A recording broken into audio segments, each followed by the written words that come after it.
Всем доброе утро, хорошего настроения. С вами «Утро Якутии». И что? Это первая рабочая неделя, и мы уже с вами, чтобы поднимать заряд бодрости, энергии и реализации новых планов в этом году. Да, конечно, все новогодние салаты уже доедены, а мы убираем елочки и настраиваемся на рабочий лад. Сегодня вместе с вами это утро встретим мы, Вероника Тамтосова. И Руслан Ачиров. Но самое главное, что елочку мы уже убрали, а это значит, что мы готовы делиться последними новостями и давать правильные советы.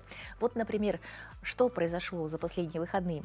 Место, где первым солнечным лучам сегодня радовались по-особенному. Мурманск, 69-я параллель северных широт. Там завершилась полярная ночь. Почти 6 недель местные жители еще успеют устать от полярного дня, но пока ради лишних минут на солнце они готовы подниматься на вершину самой высокой сопки. Да, действительно, 69-й параллель, у нас Якутск на 62-й, вот там уже полярная ночь. Ну а в ночь на воскресенье произошла вторая с начала года магнитная буря, сообщили в лаборатории солнечной астрономии Института космических исследований. Вторая в новом 2026 году магнитная буря произошла сегодня ночью и сопровождалась неожиданно сильными северными сияниями, нижняя граница которых местами доходила до широт около 50 градусов, рассказали исследователи.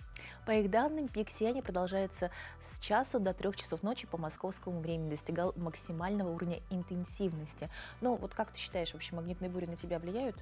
Ну, я вот, если честно, такой особой взаимосвязи не ощутил. Но тем более сложно, знаешь, как-то определить, когда у тебя новогодние каникулы, когда режим полностью сбился. Я думаю, что сейчас немногие наши постоянные телезрители еще борются, еще переставляя будильник все дальше и дальше. Вот. Ну, на самом деле, самое главное, это, конечно, войти в режим. Вот ты, чтобы встать пораньше сегодня, что делал? Я вообще еще вчера начал, то есть готовиться, но был фальстарт, как говорится, потому что решил уснуть пораньше, уснул в 6, проснулся в 8 вечера и в итоге пытался уснуть до 2 ночи. Ну, в общем, да, самое главное — это возобновить режим. Для этого все, безусловно, рекомендуют ложиться и подниматься в одно и то же время. Если вы еще не решили, во сколько вам нужно вставать, можете вставать вместе с нами, мы поможем проснуться.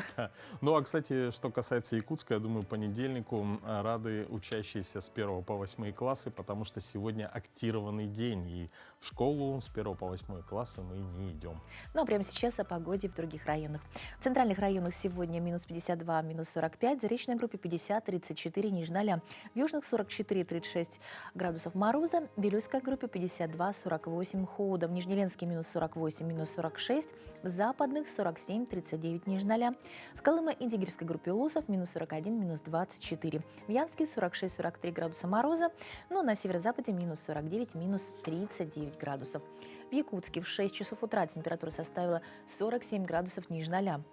Атмосферное давление 758 мм ртутного столба, ветер западный до 1 метра в секунду. Сегодня днем облачно, без осадков, ветер также западный до 1 метра в секунду, но температура днем минус 44, минус 43 градуса.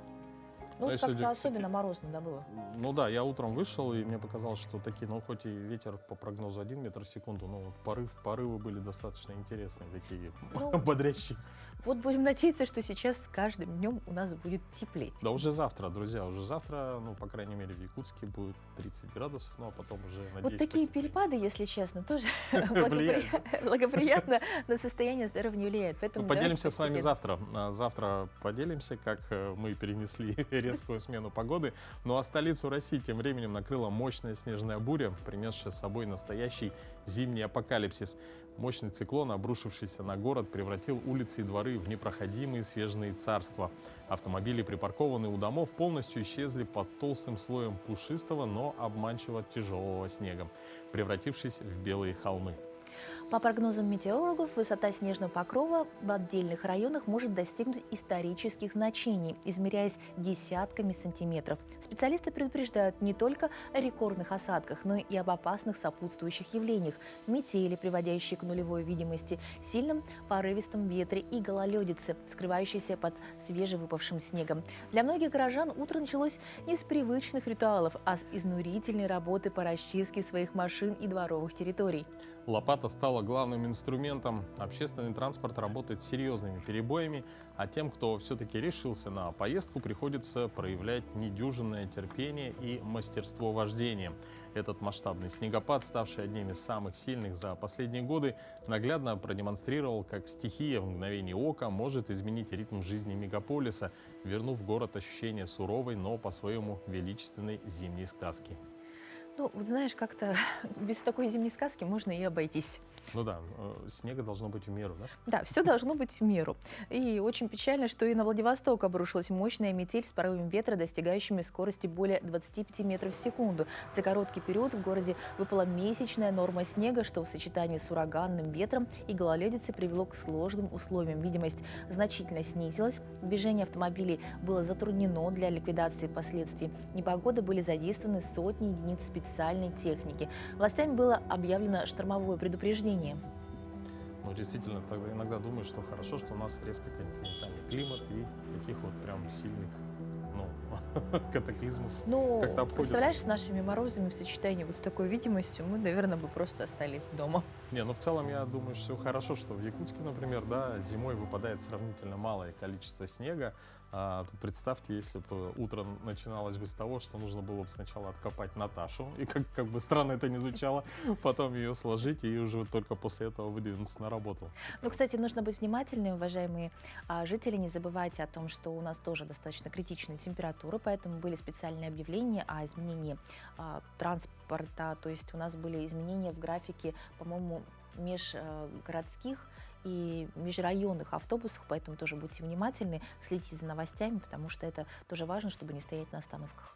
Ну, чтобы скомпенсировать то, что вы не будете откапывать сегодня снег и как бы избежите такой достаточно неприятной утренней разминки, мы предлагаем вам сделать приятную утреннюю гимнастику вместе с нашим тренером. Тепло, хорошо, уютно и возле экрана.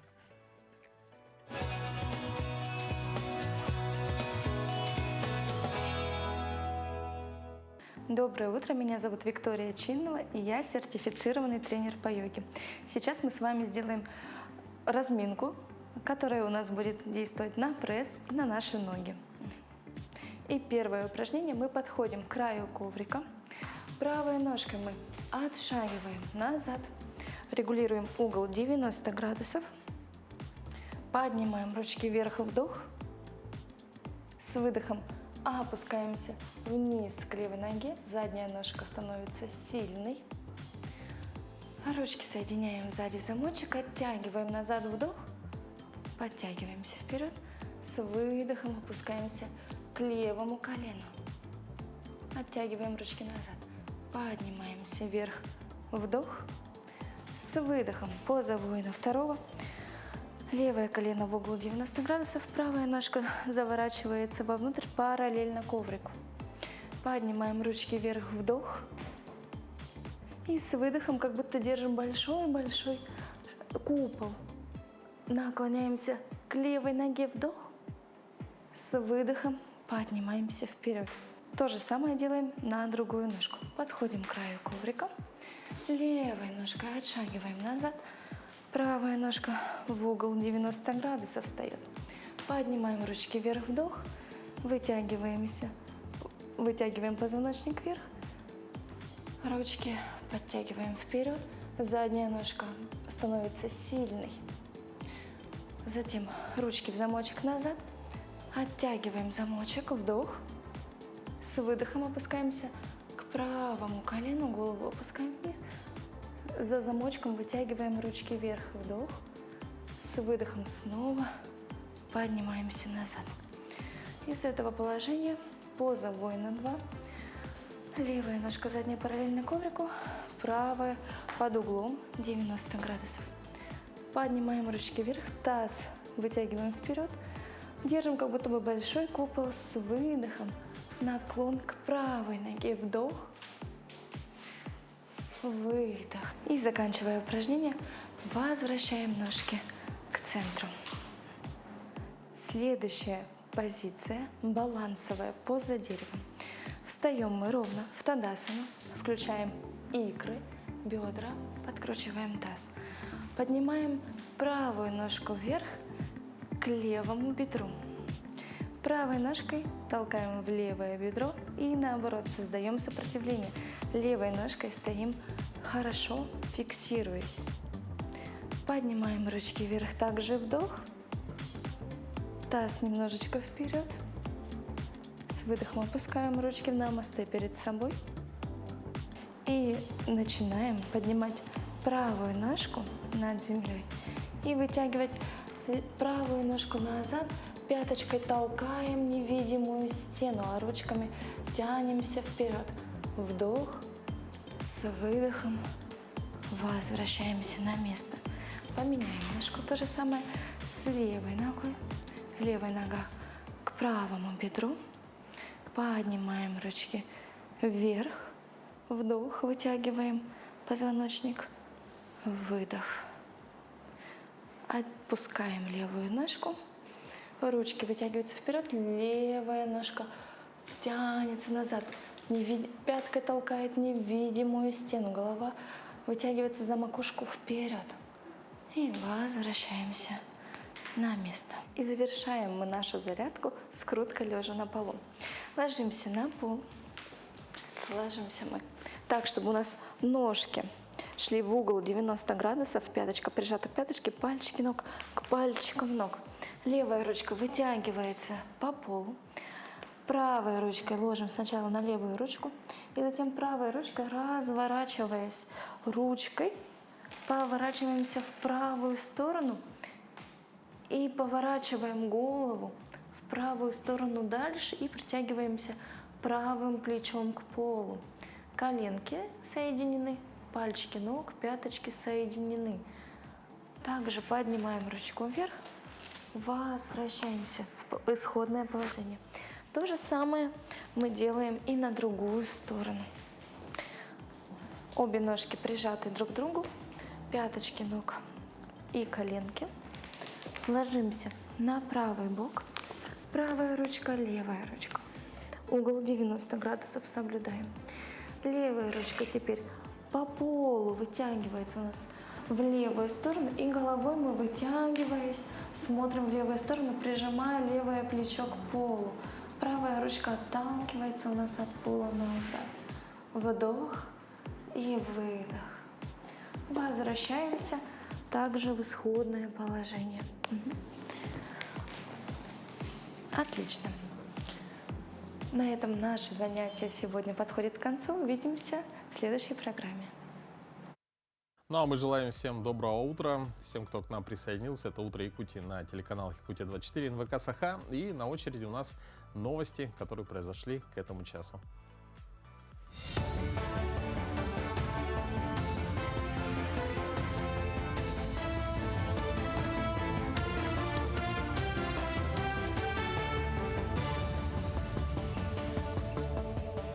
Доброе утро, коллеги. Далее блок новостей. В этом году президент России Владимир Путин совершит целый ряд зарубежных визитов. Запланировано несколько крупных международных саммитов с участием лидеров. Во многих из них примет участие и Путин. Также в графике российского лидера отдельные международные визиты. Как минимум один саммит пройдет в России. Это встреча лидеров Организации договора о коллективной безопасности ОДКБ. Дата и место известны. 11 ноября, Москва. Запланированы и совместные мероприятия по подготовке воинских частей и подразделений спецслужб, в том числе этапы регулярных учений. Особый акцент на углубление кооперации предприятий оборонно-промышленного комплекса. Президент России, приглашенный на саммит «Двадцатки», в этом году она пройдет в США, в Майами с 14 по 15 декабря. Глава Якутии Айсан Николаев провел заседание комиссии по предупреждению и ликвидации чрезвычайных ситуаций и обеспечению пожарной безопасности. В ходе него рассмотрели вопросы устойчивого прохождения отопительного периода и профилактики пожаров. Было отмечено, что завоз угля в центральные районы по круглогодичной дороге продолжается. Ситуация находится на особом контроле. Совместно с органами МСУ и ресурсоснабжающими организациями организован ежедневный мониторинг обеспеченности топливно-энергетическими ресурсами в разрезе объектов жизнеобеспечения. Вакцины против менингококковой и ротавирусной инфекции, вируса папилломы человека и ветряной оспы будут включены в национальный календарь профилактических прививок в приоритетном порядке. Такое решение приняла в декабре прошлого года комиссия по здравоохранению, отклонив предложение о переносе сроков расширения календаря. Это означает, что уже в ближайшие годы в них должны войти новые жизненно важные прививки. Расширение нацкалендаря опирается и на отечественное производство. Включение вакцин привязано к срокам организации их полномасштабного производства в стране. Производителям поставлена задача завершить исследование и регистрацию препаратов до 1 июня этого года. Артефакты, обнаруженные в ходе раскопок в Якутии на месте строительства мостового перехода на реке Лени, планируют показать в этом году в ходе научно-практической конференции, которую посвятят историю Мегино-Кангаласского района. Об этом сообщил руководитель управления по охране объектов культурного наследия Якутии Николай Макаров. В ходе раскопок обнаружили остатки якутского жилища, балагана с жилой и хозяйственной зонами, а также 4 хозяйственные ямы. Благодаря обнаруженным артефактам археологи предполагают, что в древнем поселении жили мастера, которые специализировались на изготовлении берестяных изделий, на технологической обработке шкур и меха. Обнаруженная керамика также позволяет предполагать, что в этом поселении жили люди, которые обеспечивали работу Тамгинского железнодетельного завода, работавшего для промышленного обеспечения Великой Северной экспедиции. Зимняя сказка в красках. Именно под таким названием в Якутске прошел мастер-класс по акриловой живописи. Участники смогли попробовать себя в роли художников и создали собственные натюрморты и пейзажи. Под руководством художника Семена Нучеканова гости шаг за шагом освоили технику. Картины создали даже те, кто никогда раньше не держал кисть в руках. Акрил – материал универсальный, он быстро сохнет и позволяет экспериментировать с цветом и фактурой. Отмечу, подобные мастер-классы проходят еженедельно в Национальном художественном музее. Я сама работаю в сфере культуры и всегда радуюсь таким возможностям, как сейчас, научиться чему-то новому. И данный мастер-класс, он очень доступен для всех возрастов. И сегодня мы тоже с подругами пришли и устроили для себя такой знаменательный день. И наш наставник Семен Чеканов очень внимательный, все понятно, подробно объясняет. Сегодня я рисую такой летний пейзаж. Немножко соскучилась по лету. Мне нравится тем, что вот любой может прийти, попробовать и уйти уже со своей картиной. Кассовые сборы «Чебурашки-2» уже превзошли прогнозы его создателя. Об этом заявил продюсер Эдуард Илаян. На текущий момент фильм приближается к отметке в 10 миллионов человек, но окончательную успешность кино будет определять главный судья – зритель, подчеркнул продюсер. По его словам, Чебурашка – это герой, объединяющий поколения. Он призывает вспомнить о вечных ценностях, добре и любви, а миссия фильмов заключается в том, чтобы быть поучительными, полезными и вдохновляющими. Продолжение истории про любимого персонажа из ящика с апельсинами не только удерживает лидерство в прокате, но и в несколько раз обходит конкурентов по новогодней битве. Сборы «Чебурашки-2» почти вдвое превышают показатели «Буратино», который заработал 1,9 миллиардов рублей.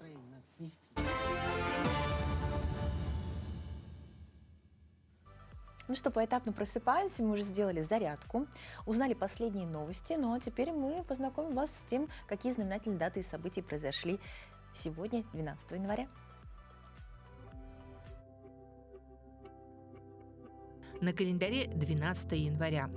Сегодня свой профессиональный праздник отмечают работники прокуратуры Российской Федерации.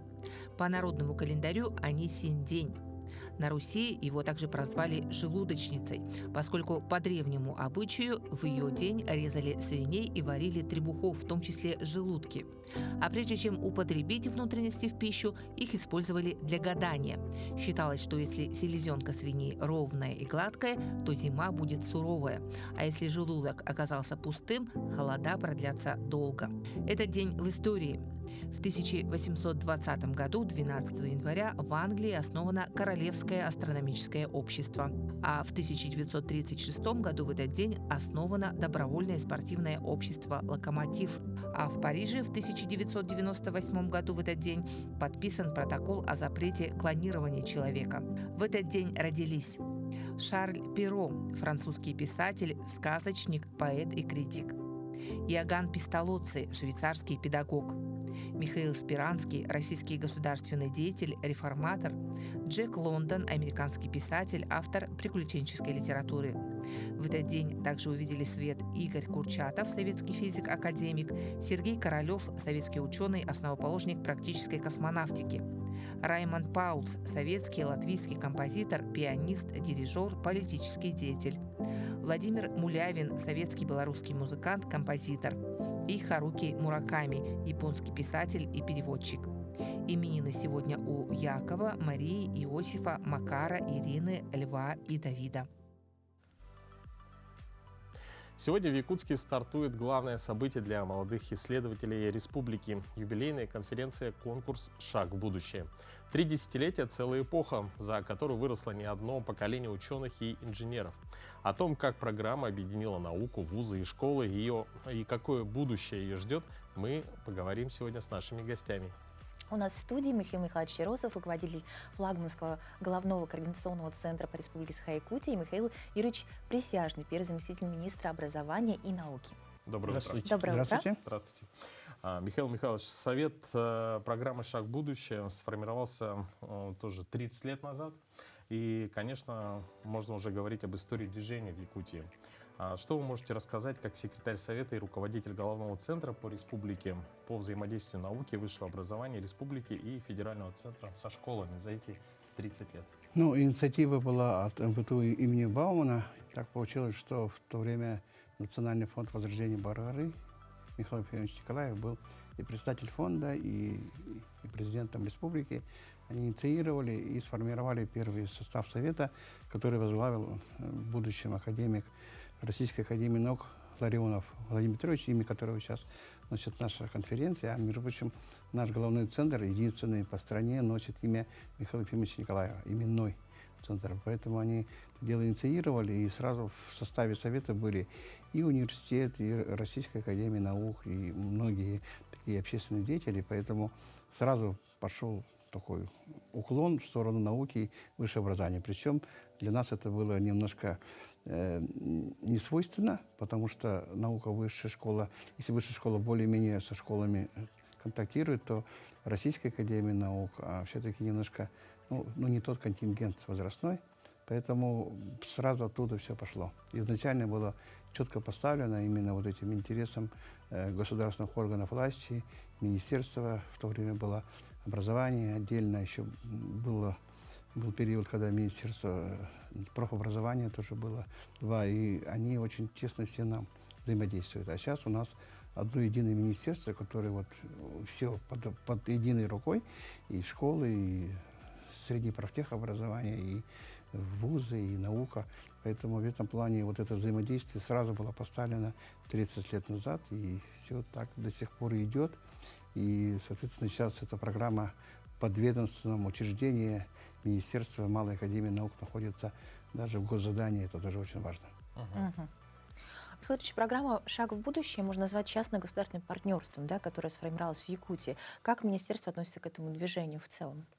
Ну, конечно, прежде всего, это действительно движение. Это не просто какая-то отдельная конференция. Вот сейчас в подводке, да, вот мы видели, что одна из конференций, которая на муниципальном уровне проводится, была представлена. Ну, представьте себе, что масса таких конференций на уровне школьных научных обществ, на уровне конференций, на уровне улусов, районов. И они, как маленькие ручейки, куда-то должны вливаться. То есть у ребят должна появляться возможность реализовать себя, показать свои результаты. И вот здесь 30 лет назад как раз появилась конференция «Шаг в будущее», которая сейчас целое движение, потому что это и учителя, это педагоги дополнительного образования, это эксперты, это краеведы, это очень многие ветераны, да, педагогического труда, которые помогают детям реализовать, представить свои результаты. Но до того, как представить, они еще и обучают детей, как правильно заниматься, реализовывать научно-исследовательские проекты. Ну и, конечно же, вот форум «Шаг в будущее» и Никига Харды – это перечневое мероприятие, которое входит в государственный информационный ресурс. То есть по итогам конференция очень уровневая, форум сам, и поэтому примерно 45% тех, кто приедет на финальную часть, сейчас в Якутске в эти дни представит, они будут внесены в этот государственный информационный ресурс. Соответственно, это возможность получить дополнительные баллы, чтобы участвовать в других мероприятиях всероссийского масштаба. По-моему, там даже направление, да, выдается. Да, и потом вот Рекомендации. вы сказали государственно-частное, на самом деле все-таки я бы сказал, что это государственно-общественное, даже народное движение, потому что эта программа такая. Хотелось бы больше частного. Частное сейчас представлено, например, государственно-частное партнерство. Это, конечно, не только фонды, о которых уже Михаил Михайлович упомянул, но это, конечно, очень большое интеллектуальное попечительство со стороны как раз научных организаций, учреждений высшего образования, которые себе черпают силы. То есть они и помогают как эксперты, и они в то же время для себя здесь находят будущих абитуриентов, будущих студентов. Ну и в последние несколько лет программа такой, часть форума, связанная с общественным выбором, проходит. Здесь уже целый ряд ряд компаний, например, ПАО «Селигдар», Корпорация развития Якутии, многие другие, они выступают партнерами, они учреждают отдельные стипендии в поддержку тех или иных направлений исследований. Это очень интересно участникам, конечно. Да. Михаил Михайлович, скажите, кто приезжает на юбилейное мероприятие из Московского государственного технического университета имени Баумана? Ну, мы пригласили из Центрального совета, приедет проректор по науке и цифровому развитию, Драговоз Павел Анатольевич. Он доктор экономических наук, он один из тех, которые определяет науку в МВТУ имени Баумана. МВТУ — это огромный колосс вузовский, ведущий первый технический университет, который, по сути, создал все техническое образование минимум в Москве. Поэтому он приедет, правда, только завтра. У него очень бешеные темпы работы. Ну и он будет у нас участвовать завтра и послезавтра на закрытии. У него запланирован ряд встреч с университетом, с академической наукой. Но это очень важно для нас. И с федеральным центром мы всегда очень плотно работаем. Но мы гордимся, что в галерее выдающихся выпускников МВТУ имени Баумана находится Ларионов Владимир Петрович. Просто наряду с Королевым, Тополевым, Владимир Петрович. Это гордость наша, и он первый председатель совета, имя его носит конференции, поэтому мы всегда тесно сотрудничаем. Нам они особые условия дают. Мы последние, кто доставляем им наши работы, загружаем базу. Последний. Вся страна загрузила, мы еще в январе только можем проводить. Мы смогли им объяснить, что у нас раньше января, никак мы не можем провести конференцию. У нас же циклограмма, дороги, муниципальные отборы. Ну, конечно. Да, поэтому они знают нашу специфику, нас очень уважают, ценят. У нас зимники. Вообще на базе Малой академии наук проводится очень много конференций, да, посвященных в том числе развитию проектно-исследовательской работе школьников. Какие бы вы конференции хотели бы выделить на данный момент? Дело в том, что Малая академия наук — это вообще фокус, это наше подведомственное учреждение, основное, которое является, кроме всего, является региональным центром «Сириус». Это, по сути, региональный центр «Сириус», который работает с одаренными детьми, помогает развитию их одаренностей, но не только в научно-исследовательской проектной деятельности. Это те же самые большие вызовы, те же самые подготовка к различным конференциям, к многим, которые проходят в ведущих центрах нашей страны. Но это в преддверии нового 2026 года. Мы помним с вами, что состоялся и запуск первого спутника. Да. Чулбон. Это тоже уникальная вещь. Это тоже как раз делалось на площадке Малой академии наук. Но и Малая академия наук также проводит и мероприятия, связанные с, в общем-то, с расширением одаренности в образовательной деятельности. То есть это и сопровождение всероссийских олимпиад школьников. Это работа, проведение отдельных смен, весенние, зимние, осенние, по углубленному изучению отдельных предметов. Ну и, конечно же, как я уже выше сказал, это взаимодействие, хотелось бы больше взаимодействия с региональными центрами. То есть у Малой академии наук есть центры на уровне улусов, районов, где тоже идет контакт и с педагогами, и контакт с учащимися. Это, правда, очень значимо, что происходит. И хотелось бы больше узнать о взаимодействии. По итогам конференции, именно в университете имени Баумана, как будет дальше строиться работа? То есть будут ребята там участвовать, кто успешно выступит? У нас, во-первых, название «Шаг будущее», но мы направляем не только туда, у нас большой спектр таких конференций, мы с ними установили контакты, это и Санкт-Петербург, и Новосибирск, и другие, ряд вузов, Казань. Это очень правильно, потому что не во всех секциях есть все, Поэтому мы обязательно отбираем делегации. У нас больше 200, даже иногда до 300 человек, доходило, Михаил Юрьевич подтвердит, которые ездят на вот эти федеральные мероприятия. У нас и так шаг будущий перечневый. Мы отправляем тоже на перечень мероприятий, чтобы дети там потренировались, узнали больше, установили контакты. И в этом плане у нас система именно федеральная, мы часть федеральной большой системы. Спасибо большое, что рассказали. Очень интересно. Мы очень болеем за наших ребят. И, конечно, будем ждать интересный рассказ о том, какие самые выдающиеся работы были представлены. Спасибо. Спасибо. Спасибо.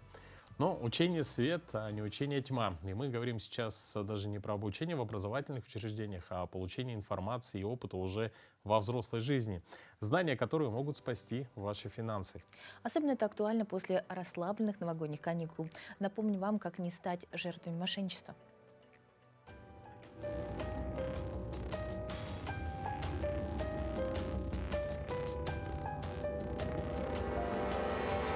Предлагаю рассмотреть схему, в которой основным инструментом давления на жертву является ее страх за собственную свободу.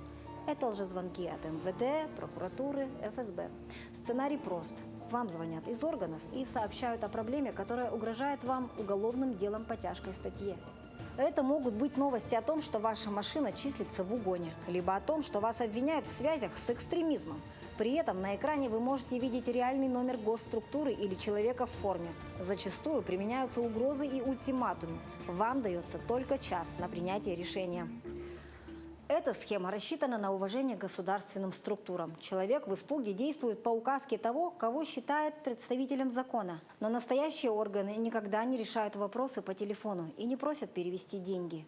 Поэтому в подобной ситуации необходимо сохранять спокойствие и критически мыслить. На сегодняшний день уже количество потерпевших от действий мошенников превысило 1500. И психологи вынесли заключение, что по сути мошенники делают одно и то же. Они манипулируют нехваткой времени либо избытком информации и вводят человека в стрессовую ситуацию. В этих моментах человек ощущает глубокие потрясения в результате выброса в организм норадреналина. Это вещество, которое отвечает за стресс. В этот момент у него система обороны ломается, и он уже не может противостоять их указаниям и манипуляциям. И когда он выходит из этого гипнотического состояния, все, что он делал, ему кажется глупым и непонятным. В последнее время аферисты стали смешивать эти две схемы, только вместо кода для входа на госуслуги стали использовать код-активатор СМС-бомбера. На жертву обрушивается одновременно сотни сообщений о том, что ей одобрен кредит, лишая возможности даже просто позвонить. Такая кибератака заставляет человека запаниковать и поверить звонку или сообщению от якобы техподдержки госуслуг. В таком состоянии он становится легкой добычей для лжесотрудников правоохранительных органов, которые предлагают срочно спасти имущество, а значит перевести деньги на безопасный счет. Очень важно обращать внимание на пожилых граждан и особенности своих близких, регулярно интересоваться их жизнью. И поэтому мы призываем граждан быть бдительными, ни в коем случае не выполнять какие-либо указания по требованиям неизвестных лиц, называть коды из СМС, отправлять денежные средства на безопасный счет, якобы безопасный счет. Это все абсурд, его не существует. В любом случае нужно быть бдительными и проверять то, что вы делаете, и проверять своих близких, и проводить, еще раз обозначу, более широкие профилактические беседы. Это спасет все средства, которые были накоплены, и также исключит необходимость брать огромные суммы кредита и направлять их мошенникам, и потом за них расплачиваться. Сегодня все госструктуры нацелены на борьбу с цифровыми атаками. Государство продолжает инвестировать средства в разработку инструментов, призванных защитить наше киберпространство. Одним из таких проектов стало приложение для обмена сообщениями МАКС. В отличие от других популярных программ, серверы национального мессенджера хранятся в России, что сделает поиск мошенников и блокировку их аккаунтов проще и быстрее. В дальнейшем руководство МВД по Республике Саха-Якутия приступило к проведению организационно-штатных изменений и создало соответствующее управление в составе аппарата МВД. Наши оперативники достаточно быстро адаптировались к новой криминалистической ситуации и приступили к работе. При этом министерство заботится о том, чтобы они были высококвалифицированы и мотивированы. Несмотря на то, что мошенники используют сим-боксы, VPN-сервисы и иные уловки для сокрытия следов, каждый выход их в сеть протоколируется, каждая транзакция в банке отражается. Это так называемые цифровые следы, которые, оставив однажды, не сотрешь. И именно их поиск и расследование самых сложных киберпреступлений в Якутии возложено на Управление по борьбе с противоправным использованием информационно-коммуникационных технологий. На сегодняшний день в борьбе с мошенничествами также активно принимают участие не только сотрудники Управления по борьбе с киберпреступлениями, но и сотрудники уголовного розыска, а также подразделений по борьбе с экономическими преступлениями. И этот фактор совместной работы, организованной министерством, дает свои плоды. Наши сотрудники регулярно выезжают в служебные командировки, успешно выполняют поставленные задачи по раскрытию этих преступлений. И здесь следует обозначить, что дистанционные мошенничества имеют самый высокий уровень сложности в их раскрытии. Но тем не менее ведется наступательная работа во взаимодействии с коллегами из других субъектов России, и при задержании виновных лиц мы оперативно проводим все необходимые следственные действия и доставляем задержанных в Якутск. По сравнению с прошлым годом есть некоторое снижение количества пострадавших. Пока еще рано делать выводы, однако хотелось бы верить, что информированность населения, повышающаяся с каждым годом, рано или поздно приведет к стойкой привычке всех без исключения не верить тем, кто пишет или звонит.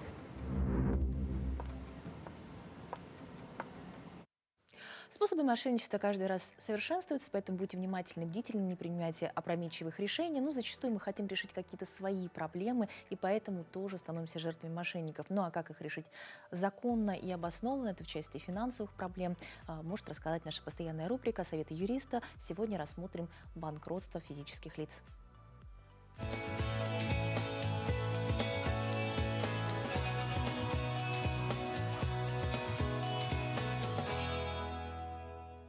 Доброе утро, Якутия! С 2015 года в России запущен механизм списания долгов – банкротство физических лиц. О том, как происходит данная процедура и какие условия для подачи заявления, я расскажу вам сегодня. С заявлением о признании гражданина несостоятельным, проще банкротом, может обратиться любой гражданин в арбитражный суд по месту своего жительства. Для подачи заявления и в последующем признания такого гражданина банкротом необходимо соответствовать некоторым критериям. Задолженность перед всеми кредиторами должна превышать 500 тысяч рублей. Если сумма задолженности менее 500 тысяч, обращаться с заявлением следует в порядке внесудебного банкротства через МФЦ. Далее. Просроченная обязанность по уплате задолженности должна составлять более 3 месяцев. Следовательно, если в течение указанного срока наступила обязанность по уплате задолженности, но гражданин не может справиться с большой долговой нагрузкой, следует обращаться в суд с заявлением. К заявлению необходимо приложить личные документы, такие как копию паспорта, ИНН, СНИЛС, сведения о составе своей семьи, в том числе членов семьи, находящихся на иждивении должника, сведения о работе и заработной плате, информацию об имеющемся имуществе и непосредственно все документы, подтверждающие сумму задолженности. Например, копии кредитных договоров, справки о наличии задолженности, выписки по банковским счетам и другие имеющие отношение документы. Кроме того, при подаче заявления необходимо внести 25 тысяч рублей на депозит суда. Все реквизиты имеются на официальных сайтах судов. Принимая документы, суд тщательным образом проверяет их и устанавливает, обосновано ли данное заявление должника. К судебному заседанию суд может потребовать и дополнительные документы. В случае, если заявление с требованием признать гражданина банкротом обосновано, вводится процедура реструктуризации. В данной процедуре суд на основании отчета арбитражного управляющего устанавливает, имеются ли средства или имущество, за счет которого можно погасить задолженность перед кредиторами. Если такой возможности не установлено, то вводится следующая процедура – реализация, по завершению которой гражданин, физическое лицо, признается несостоятельным банкротом и освобождается от уплаты всей имеющейся задолженности. Самый популярный задаваемый вопрос – какую задолженность можно списать в судебном порядке? Это основные виды задолженности, например, кредиты, займы, рассрочки, коммунальные платежи, долги по налогам и взносам. Однако Однако есть ряд задолженностей, которые списать нельзя. Это алиментные платежи, суммы компенсации морального и материального вреда, причиненного преступлением, а также задолженность по заработной плате и выходным пособиям. Помните, чтобы избежать ошибок, перед подачей заявления необходимо обязательно проконсультироваться с юристом или адвокатом. На этом все. До новых встреч. И если не знаете, как поступить, поступайте всегда по закону. Но за праздничными каникулами всегда стоит напряженная работа тех, кто обеспечивает нашу безопасность. Пока мы отдыхали, они были на дежурстве. Давайте заглянем за кулисы прошедших праздников и узнаем, как удалось сохранить, главное, хорошее настроение и спокойствие. У нас в гостях Ксения Рахматуллина, руководитель пресс-службы МЧС. Доброе утро. Доброе утро. Доброе утро. С прошедшими праздниками. Вот как спасатели сами встретили Новый год? Надеюсь, хоть немного праздников удалось поймать между вызовами. Как это было?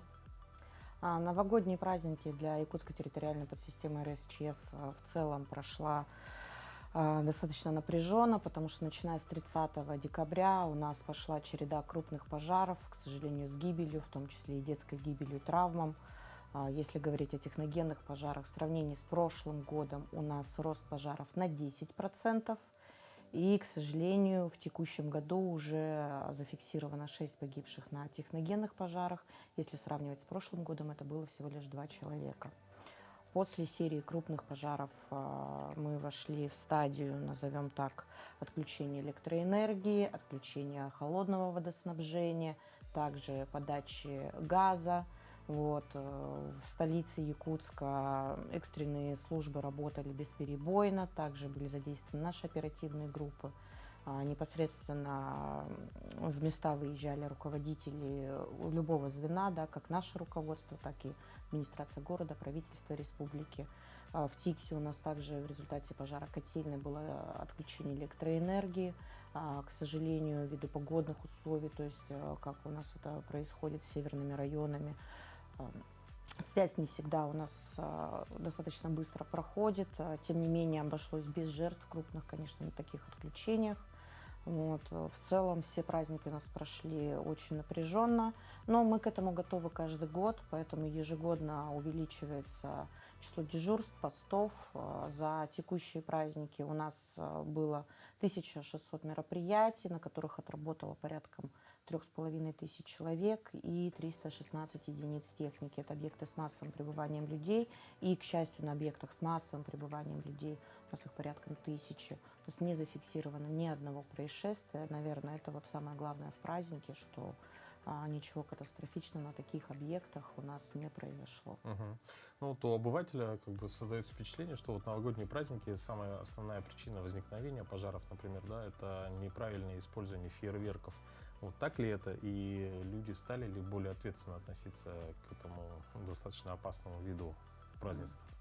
К счастью, серьезных последствий в новогодние праздники от пиротехнических изделий у нас не было, но были зафиксированы случаи использования пиротехнических изделий в местах, где их не следует использовать. Поступали жалобы от соседей.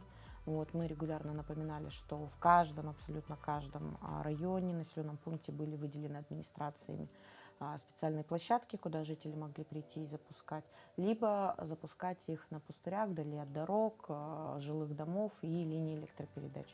К сожалению, не все соблюдали эти рекомендации. К нам поступали жалобы на таких людей. Сейчас уже проводятся разбирательства в рамках административного производства. А если вот сейчас за вот эти выходные, за каникулы, какой был самый, может быть, необычный вызов спасателей? Самый необычный, наверное, у нас, то, что как редко, что как происходит, да, и такой момент, конечно же, элемент спасения. Мужчина выпал с балкона, соответственно, с козырька его снимали спасатели, то есть экстренные службы оказали помощь. К счастью, без летального исхода произошло, то есть это один из необычных случаев. Как правило, наверное, из новогодних, если вспоминать прошедшие годы, у нас был случай, где мужчина в пролете мусоропровода 7 этажей пролетел за валенками, да. То есть и тоже остался жив, имеет травмы, то есть, тем не менее остался жив. За валенками? Да. То есть он полез за валенками? Да. Мусоропровод? Да. очень необычно, Странно. конечно, да.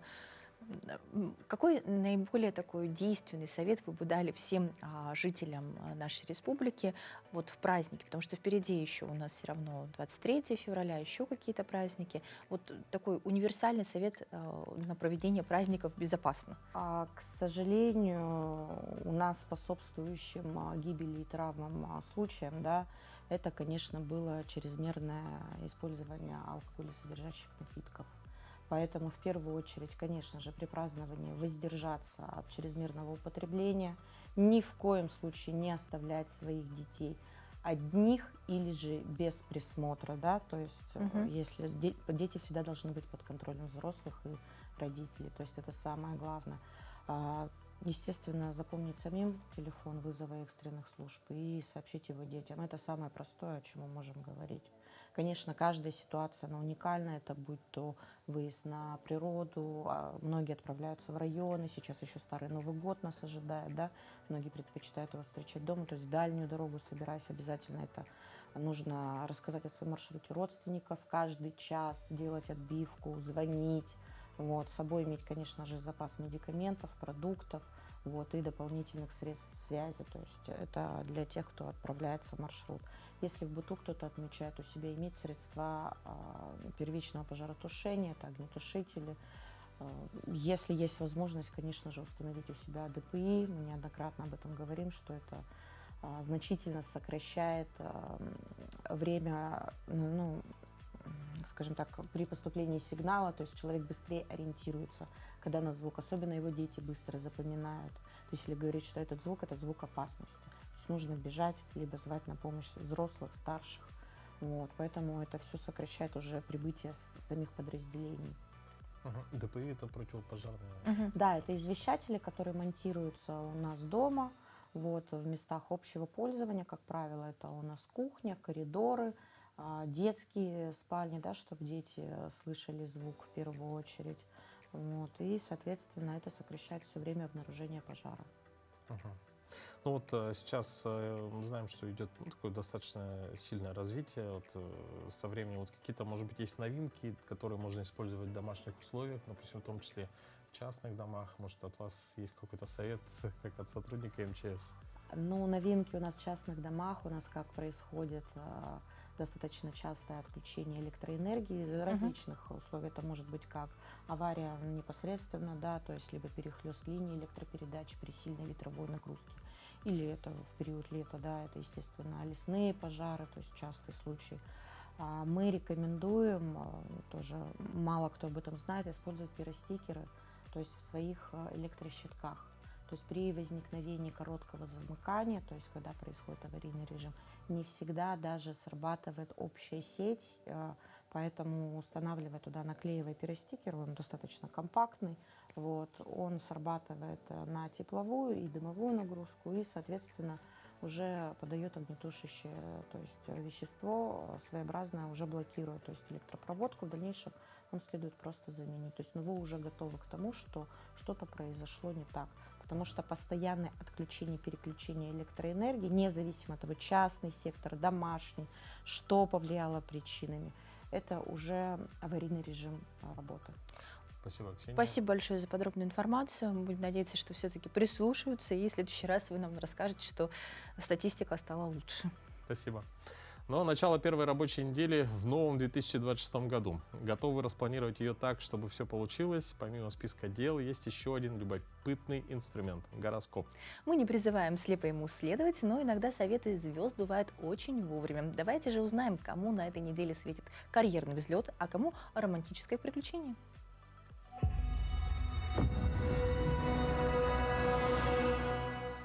Овны, эта неделя дарит заряд бодрости и решимости. Вы почувствуете, как энергия возвращается, и это идеальное время для спортивного старта или запуска отложенной идеи.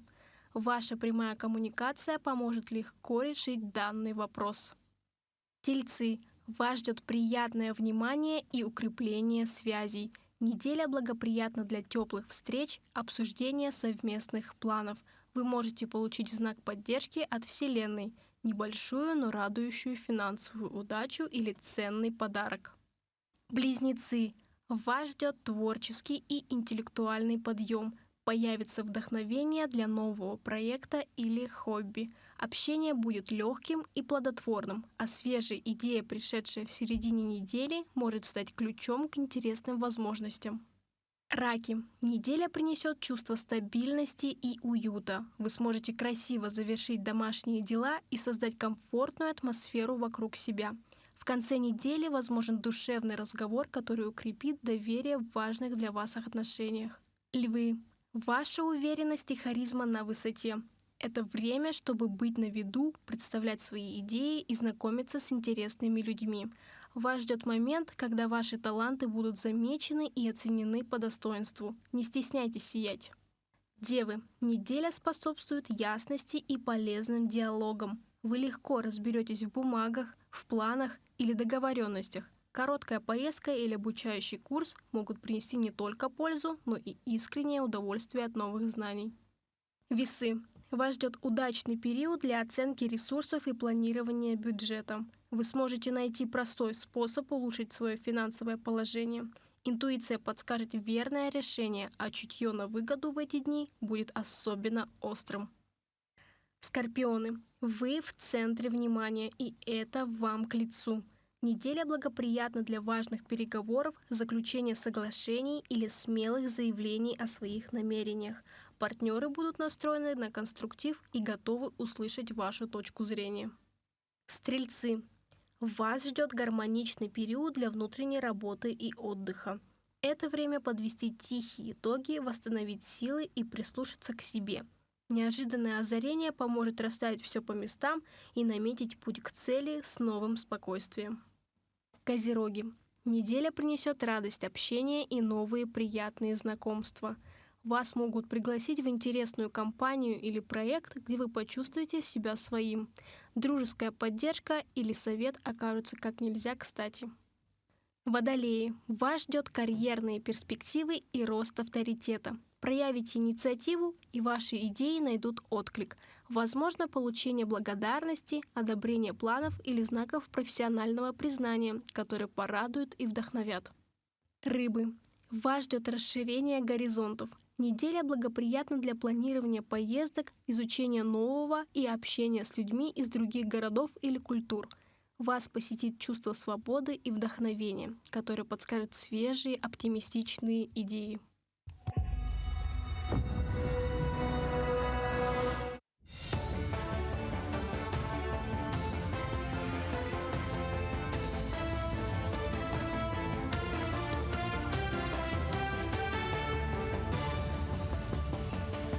Мы продолжаем рассказывать о самых заметных событиях в республике, стране и мире. В наступившем году продолжит действовать часть антикризисных полномочий правительства страны. Среди них установление особых правил разрешительной деятельности, формирование перечня товаров для параллельного импорта, определение особенностей обращения лекарств и медицинских изделий. Другим вступившим в силу законом продлена возможность ввоза и обращения в России лекарств в иностранной упаковке. По словам председателя Государственной Думы Вячеслава Володина, преодолевая вызовы, цитата, «наша страна становится только сильнее». Правительство страны тем временем предоставит субсидии льготным категориям граждан на приобретение оборудования и проведение работ по подключению домов к газовым сетям. Ее размер составит не менее 100 тысяч рублей. Постановление об этом подписал премьер страны Михаил Мишустин. Всего в этом году на поддержку льготников в рамках программы социальной газификации из федерального бюджета планируется направить 1 миллиард рублей. Конкретная сумма при этом будет сформирована по заявкам властей регионов. В число граждан, напомню, получающих такую поддержку, входят многодетные родители, люди с невысокими доходами, участники СВО и члены их семей, инвалиды первой группы, а также граждане, ухаживающие за детьми-инвалидами и ветераны Великой Отечественной. В России хотят ввести генетическое тестирование будущих родителей. В планах российского Кабмина создание системы молекулярно-генетического обследования пар на этапе подготовки к зачатию ребенка. Соответствующая инициатива зафиксирована в плане, который утвердил Кабмин. Подобный скрининг направлен на обнаружение у потенциальных родителей скрытых носительств патогенных изменений в генах. Это даст возможность прогнозировать риски появления на свет ребенка с наследственным заболеванием еще до наступления беременности. Праздник в сердце зрителей в Русском театре завершился новогодний марафон праздничных спектаклей. На протяжении январских каникул актеры театра выступали на сцене, радуя представлениями как детей, так и взрослых. Всего в рамках марафона были показаны 21 спектакль, среди них всеми известная сказка о Варваре Красе длинной косе. Помимо этого, впервые на сцене театра поставили веселую комедию по пьесе Кена Людвига «Примадонны», рассказывающая о двух друзьях-актерах, узнавших и пропавших племянницах миллионерши. Мы делаем, именно программу составляем таким образом, чтобы она была интересна широкому кругу зрителей. Если брать, допустим, дневной спектакль, его могут смотреть не только дети, но и взрослые, потому что там очень много реприз, на которые одинаково реагируют что те, что другие. Это такой полноценный спектакль для семейного просмотра. Что касается вечернего спектакля, здесь тоже здесь нет таких каких-то сильных ограничений. Просто мы хотели, чтобы зрители получили, скажем так, какую-то отдушину в начале года, зарядились как-то вот каким-то добрым таким зарядом на весь 26-й год. И я думаю, что у нас это получилось. Чемпионат Азии по масс-рестлингу состоится в Пакистане. Соревнования по якутскому национальному виду спорта запланированы с 10 по 15 мая в Лахоре. В борьбу вступят мужчины в весовых категориях до 60, 65, 70, 75, 80, 85, 90, 105, 125 и свыше 125 килограмм. А также будут определены сильнейшие женщины в весовых категориях от 55 до 85 килограмм и выше. Кроме того, параллельно пройдет первенство Азии среди юношей и девушек. На помост выйдут спортсмены 16-17 лет. Всего у них будет разыграно 15 комплектов наград. На этом все. Хорошего дня и оставайтесь на нашем телеканале.